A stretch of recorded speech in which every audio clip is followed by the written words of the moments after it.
5 seconds to go.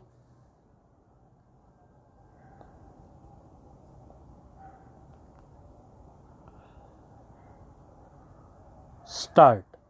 The aforementioned rules provide a complete mechanism and procedure in the matter of holding an inquiry in the cases where the major penalties are imposed.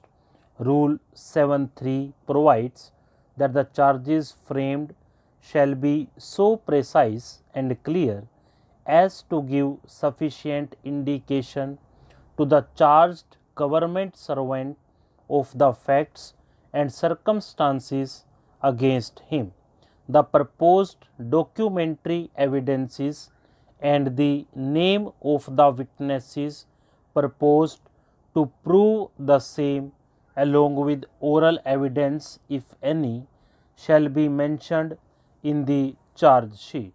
The charged government servant will be required to put in written statement of his defense in person on a specified date, which shall not be less than 15 days from the date of issue of charge sheet. He shall indicate as to whether he desires to cross examine the witnesses mentioned in the charge sheet and whether desires to give or produce evidence in his defense. The charge sheet, along with the copy of the documentary evidences mentioned therein, and list of witnesses and their statements, if any, shall be served on the charged government servant personally or by registered post at the address mentioned in the official records. In case the charge sheet could not be served in a forced manner, the charge sheet shall be served by publication in a daily newspaper having wide circulation, where the charged government servant denies the charge, the inquiry officer shall proceed to call the witnesses proposed in the charge sheet and record their oral evidence in presence of the charged government servant, who shall be given opportunity to cross examine such witnesses.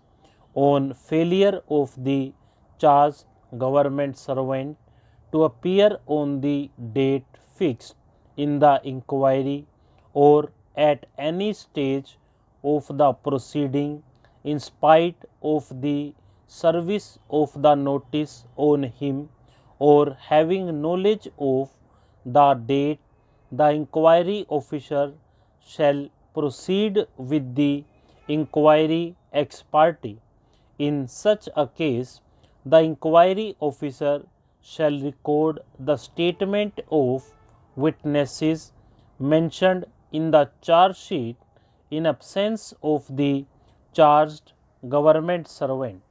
The disciplinary authority, if it considers necessary to do so, may by an order appoint a government servant or a legal practitioner to be known as presenting officer to present on its behalf the case in support of the charge. The first contention raised by the learned counsel for the petitioner is that the charges are vague and do not disclose the allegation on the basis of which such charges are based. The specific stand taken is that documents on the basis of which the charges have been framed have not been supplied to the petitioner. In order to substantiate his plea, stress has been laid on various communications sent by the petitioner to the respondents to furnish the documents on the basis of which charges have been framed. Various correspondence have been exchanged by the petitioner with the respondents in this behalf, in which persistently it has been emphasized that he is unable to file reply in absence of documents allegedly supporting the charges framed against him. Stop.